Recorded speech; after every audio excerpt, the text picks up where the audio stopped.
In Chapter 3, we're going to take a look at how Excel can be used as a data list or database. We've used this before in Level 1, but as you recall, to make it a database or a data list, we do convert our Excel range to a table. And as you can see from the title there, working with tables and data features, we will be going through the chapter using our Excel range as a data list or as a database. On page 71, we'll go through the objectives here. We'll skip a couple of items throughout the chapter, but overall we'll cover most of the objectives in this chapter. We'll first of all create a table in a worksheet, which we already know how to do. We'll expand a table to include new rows and columns. We'll add a calculated column to a table. We'll also format a table by applying table styles and table style options. We'll add a total row to a table and then add formulas to those total cells. We'll sort and filter a table. We'll also split contents of a cell into separate columns. We'll remove duplicate records. We'll also look at restricting data entry by creating validation criteria, which reduces the amount of errors that can occur when a user enters records. We'll also then learn to convert a table to a normal range. By converting it back to a normal range, then we'll be able to use the subtotal feature. And then finally, the last one, grouping and ungrouping data. I'm not going to necessarily look at that feature. However, there is a grouping and ungrouping option within subtotals that I do want to look at. So as you recall, and it describes this at the bottom of page 71, a table is a range that can be managed separately from the other rows and columns in a worksheet, and a table can be used to sort, filter, and total records within your worksheet. And as mentioned before, we are going to use some of the data tools, some of Excel's features such as data validation, duplicate records, and then converting text to a table, and finally also subtotaling. So we'll look at a variety of features within the chapter. Some of them are new that we haven't seen before, but you will see some items that we have, and so hopefully that'll be a review for us. On pages 72 and 73, you'll see the model answers that we're working towards in each of our projects. And we're going to begin in Project 1 by creating a table based on some information that we have in a worksheet and then modifying that table. And you may want to review at the top of page 74 just what the various parts of a table are, such as fields, rows, records, header rows, all those names and terms you'll want to familiarize yourself again with if you've forgotten those. So read through that. At the bottom of page 74, it shows us what our table or database is going to look like, or it could look like. That's not the actual one that we're going to use, but you can see the columns that are in row 4, stock number, title, year, all of those are fields. And then the rows 5 through what we can see 30, those are all records, and the records make up our table. So we're going to begin by opening up a workbook called Billing Summary October Week 1, which I've already opened and named that as Excel Level 2 Chapter 3 Project 1. So to begin, we are going to format this area. You're not going to be able to see all of it in the screen here, but there's an area here that we want to format as a table. So the first thing that you do in formatting it as a table is you select the area. So we want to include our field name, so A4 through I-24. And then we're going to go to the Insert tab. In the Tables group, you should see the Table button. And we already have selected A4 through I-24, so you just want to double check and make sure that that's correct. And then also your table does have headers. We do have field names, or what they call headers, so leave that check mark in the checkbox, and I'll click OK. And now you can see that little drop down boxes to the right of all of our fields. Also, banding has been added to every other row. If you'll notice at the top, the Table Tools Design tab has appeared, and that ribbon, again, those buttons on the ribbon pertain to a data table. And I don't know, some of these want to auto fit just so we can see all the information. I think most of those are okay. All right, then once we get a table created, They want us to add a new record, which they'll show us that by adding a record automatically. If you add it to the row below your table, that it'll automatically group and reassign itself to that table. Same thing will happen with a new field or a new column out to the right. When we add that new field, it'll automatically include itself into the table, which is kind of nice. So the information for the new record is at the bottom of page 75, and I'll go ahead and type that in. And I'm just tabbing to go from field to field.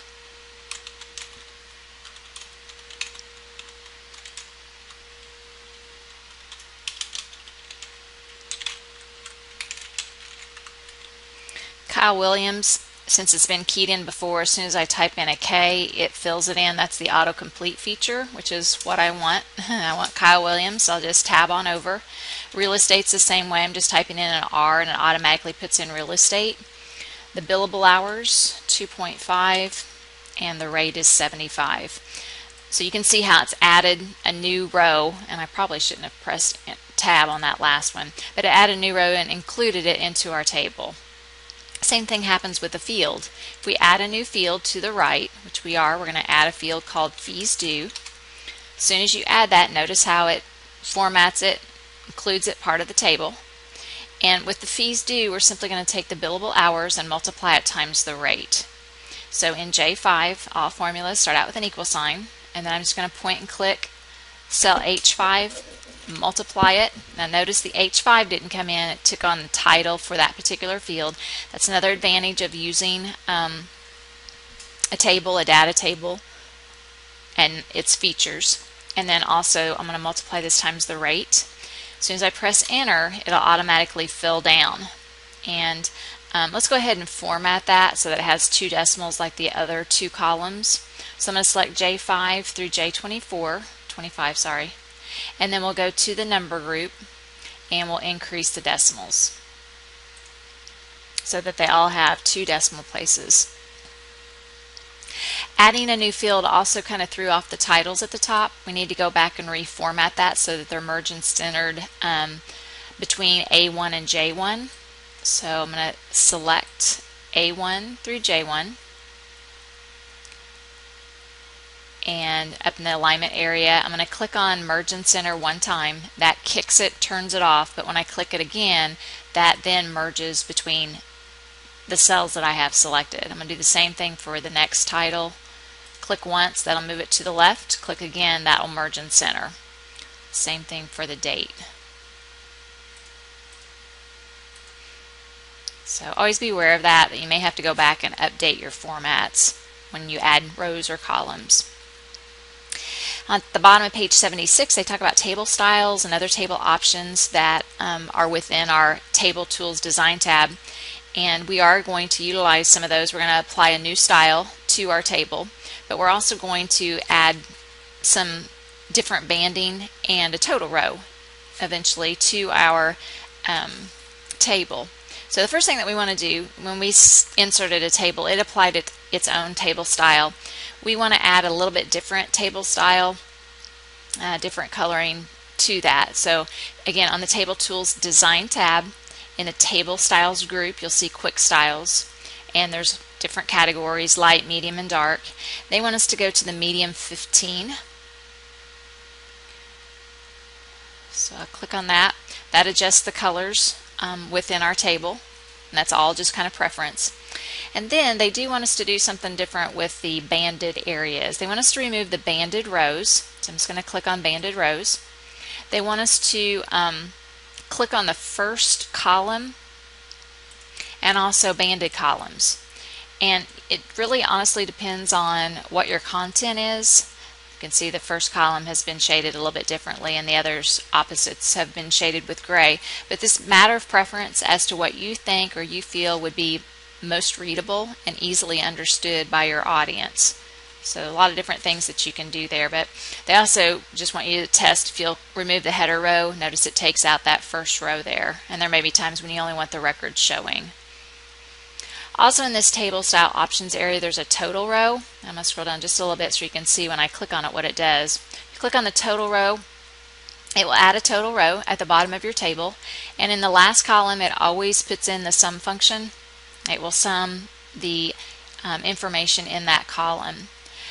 If you didn't want that, obviously you could say none, and that removes it out. So any of these that are calculable, you could certainly put in. If you want to know what the average fees due are, you could certainly click on that, change that to the average. I need to widen this just a little bit.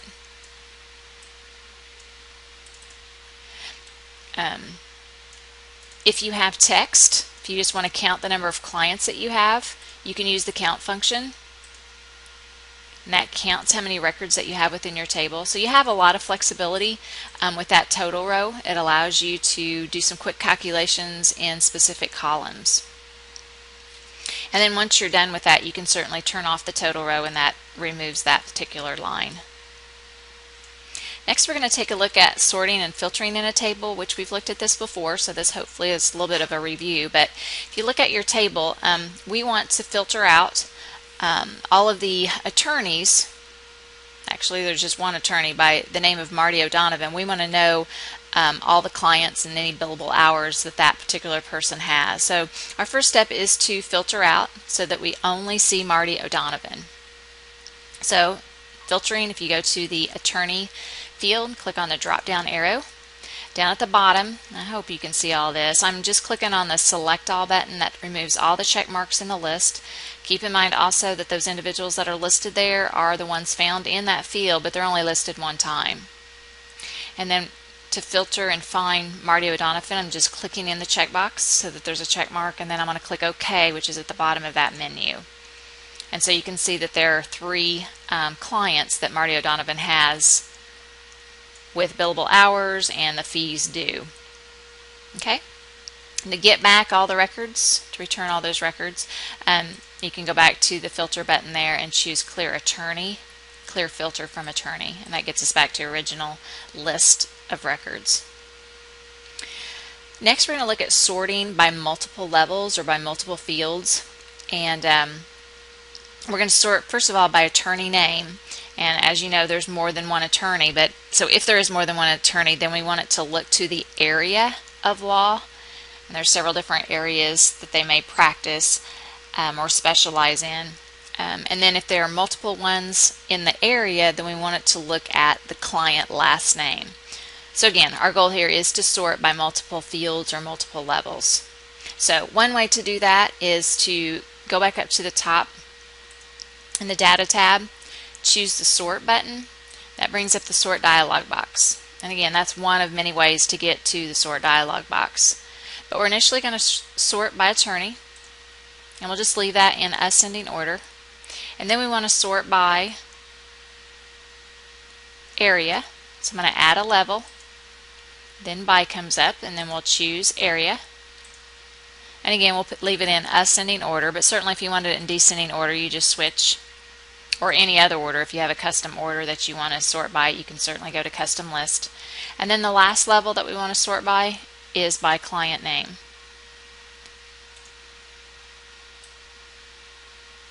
And actually we'll choose last name. Okay, and again we'll leave it in ascending order. Now go ahead and click OK. And now what you're going to see here is we're going to sort first of all by attorney. So if there's more than one attorney by the same name, then it looks to area. If there's more than one area, then it looks to last name and puts those in alphabetical order. So let's see here. Rosa Martinez is a good example. Multiple attorney names here, so then it looks to area. She specializes or has done work in other multiple areas, so again those are in alphabetical order. If there's multiple areas, which the insurance is, then it looks to the name, the client last name, and so those are in order now. Okay, so great way to be able to sort on multiple fields.